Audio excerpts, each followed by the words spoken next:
પણ ભગવાન વ્યાસજી કહે છે હું સમર્થ નથી, હું અસમર્થ છું. મમત્વેતા વાણી ન તવે તદ વર્ણિયામહે. આવી રીતે અસમર્થ ભાવ પ્રગટ કર્યો છે. શંકર ભગવાનને પ્રણામ કર્યા છે, માતા ભવાનીને પ્રણામ કર્યા છે. અને તત્પુત્ર છે ગણાધીશમ, ભગવાન ગણેશજીને ભૂલ્યા નથી. હવે તમે આપણે તો વિચારીએ એટલો, કથા તો મહાદેવને ગાવાની છે, તો ગણેશ ભગવાનને વંદન કરવાની શું જરૂર છે? પણ ભગવાન વ્યાસજીએ ગણેશ ભગવાનને પ્રણામ કર્યા છે, ભગવાન ગણેશજીને યાદ કર્યા છે. અને આપણે સૌ આપણા ઘરમાં ગણેશ ભગવાનની પૂજા રાખીએ છીએ. ભગવાન ગણેશ વગર કોઈ કાર્યનો પ્રારંભ ન થાય. વિઘ્ન હરનારા તો છે જ, પણ સાથે સાથે મંગલ કરનારા પણ ભગવાન ગણેશ છે. આપણા સૌના ઘરમાં ભગવાન ગણેશજી બિરાજતા હોય છે. આપણી કોઈ પણ પૂજા ભગવાન ગણેશથી પ્રારંભ થાય છે.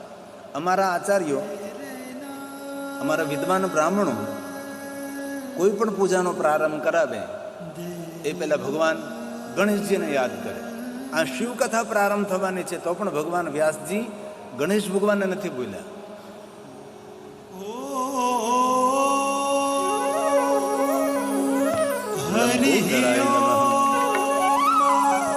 ગણાધ્યક્ષાય નમઃ, સુરપ્રિયાય નમઃ, લંબોદરાય નમઃ, દેવપૂજ્યાય નમઃ, દેવપ્રિયાય નમઃ, સકલનાથાય દેવદેવાય પુત્રાય નમઃ. વસો મમ અહમ જામિ ગર્ભધમા ત્વમ જાસી ગર્ભધમ્મા. ઓમ ભૂર્ભુવસ્વ શ્રી સિદ્ધિ બુદ્ધિ સહિત શ્રીમન મહાગણાધિપતયે નમો નમઃ.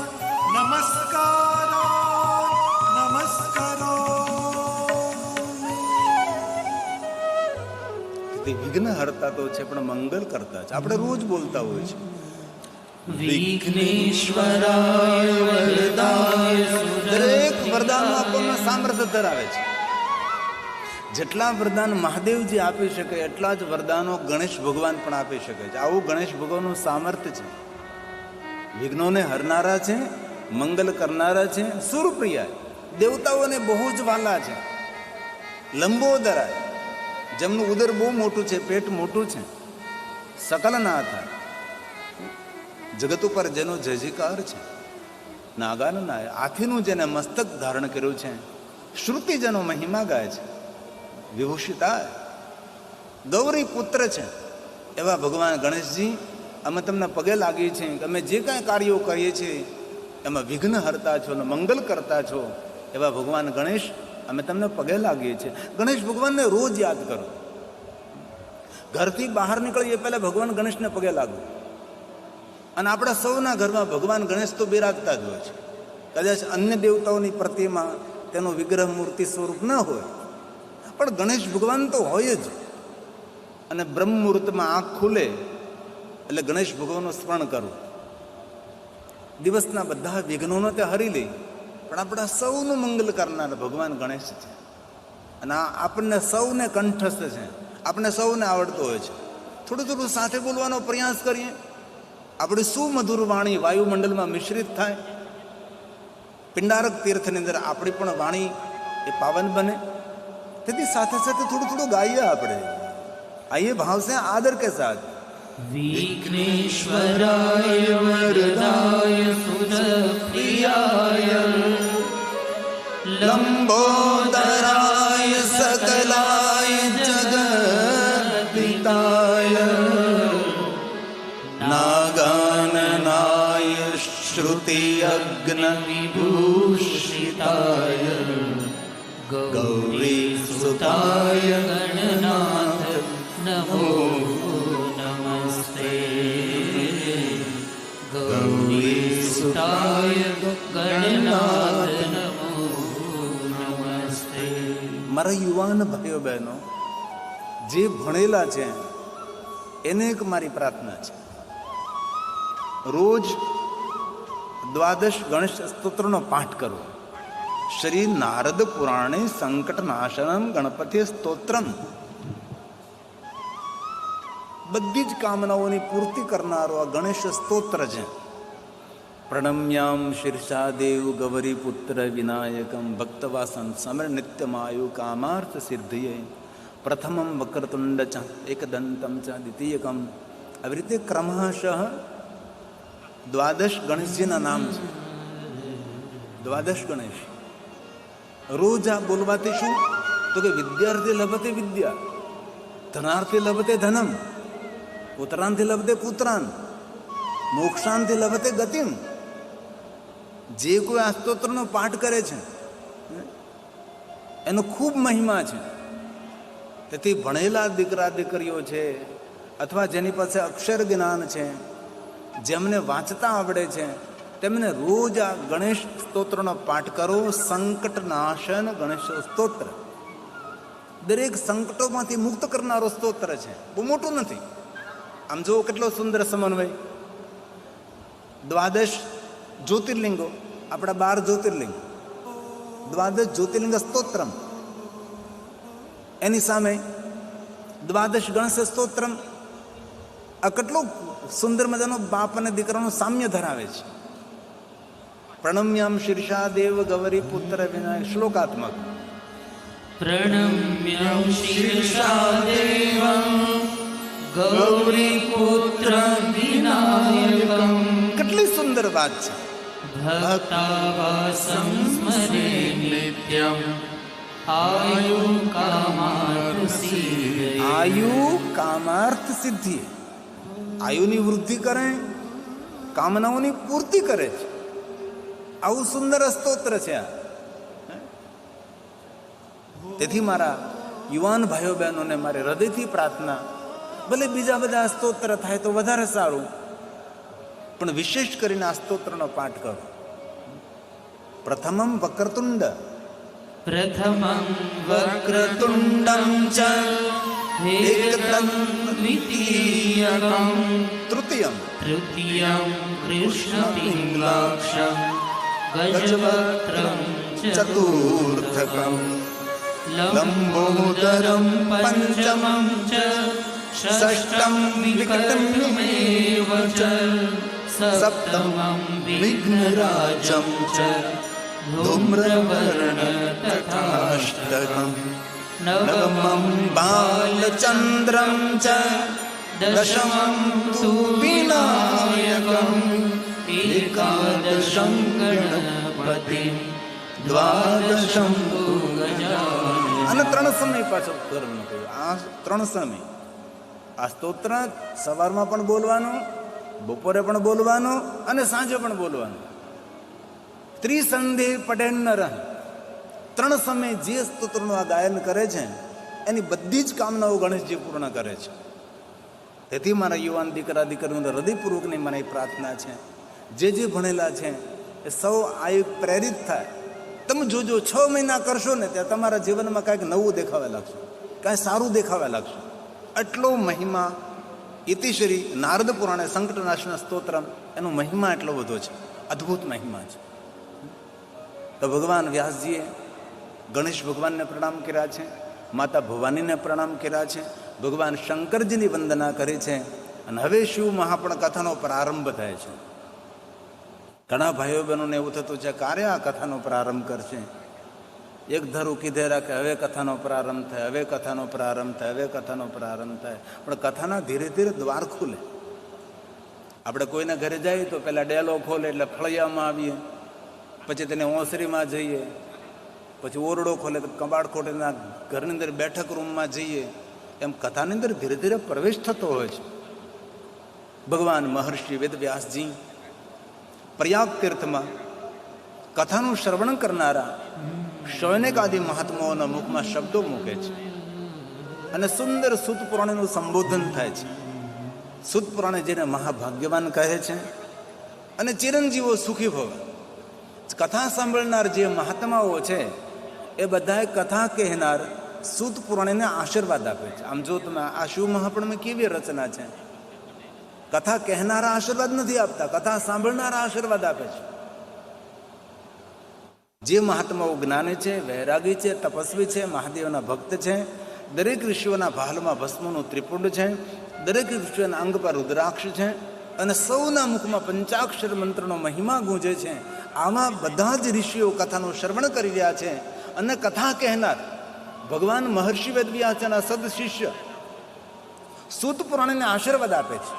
કથા કહેનારા આશીર્વાદ નથી આપતા, કથા સાંભળનારા આશીર્વાદ આપે છે કે તમારા મુખે તમે કથા સાંભળીએ છીએ, ચિરંજીવો સુખી ભવ. કથા સાંભળનારા એમ કહે છે ખૂબ જીવો, ચિરંજીવો સુખી રહો. આપના મુખે તમે ભગવાન મહાદેવની કથાનું શ્રવણ કરી રહ્યા છે. આવી રીતે વક્તા પ્રતિ શ્રોતા ભાવ પ્રગટ કરે છે અને સૂત પુરાણનું સુંદર સંબોધન કરે છે.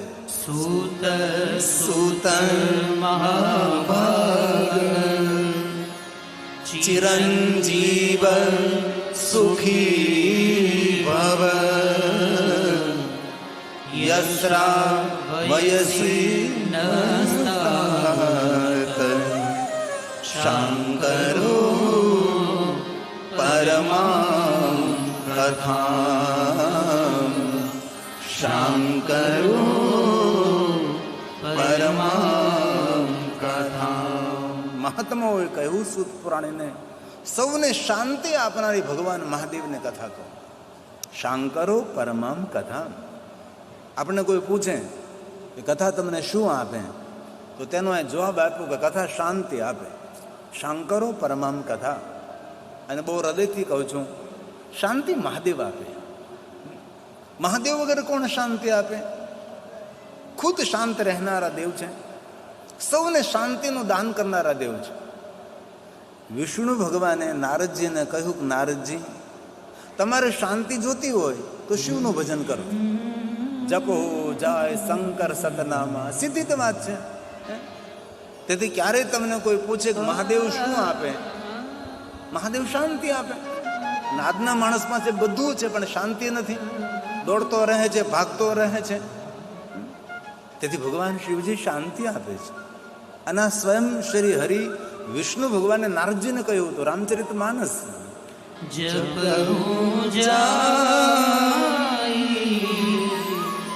શંકર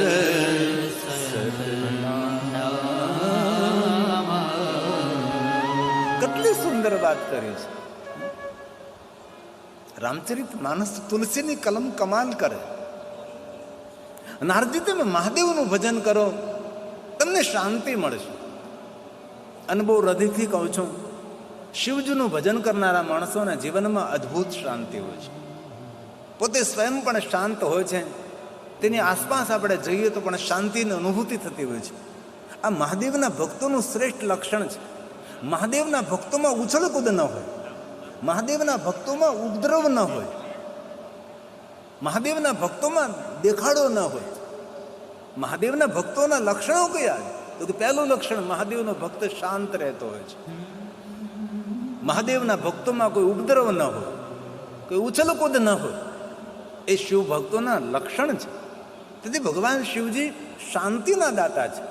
તેથી વિષ્ણુ ભગવાને નારદજીને એમ નથી કહ્યું કે મારું ભજન કરો, પણ વિષ્ણુ ભગવાને નારદજીને કહ્યું કે તમે શંકર ભગવાનનું નામ લ્યો એટલે તમને શાંતિની અનુભૂતિ થશે. અને તુરત, એવું નથી કે આજે શિવજીનું ભજન કરો અને 8 દી પછી તમને શાંતિ મળે, એવું નહીં. વિષ્ણુ ભગવાને કહ્યું કે જ્યારે ભજન કરો ત્યારે જ તમને શાંતિની અનુભૂતિ થવા લાગશે. શ્રી હરિ બોલ્યા છે,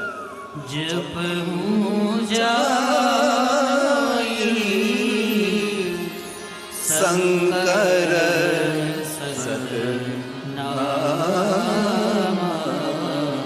બોલીએ સાથ में,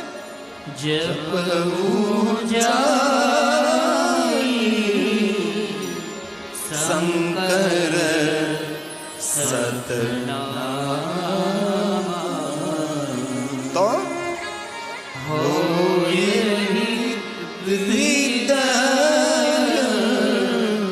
તુરત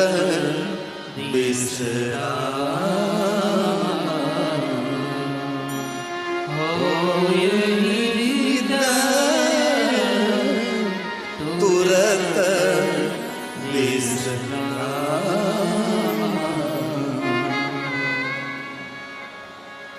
શાંકરો પરમામ કથા. મહાદેવની કથા માનવ માત્રને શાંતિનું દાન કરે છે. આ કથા સાંભળવાથી માણસને શાંતિ મળે છે. આપણે કથા શા માટે સાંભળી?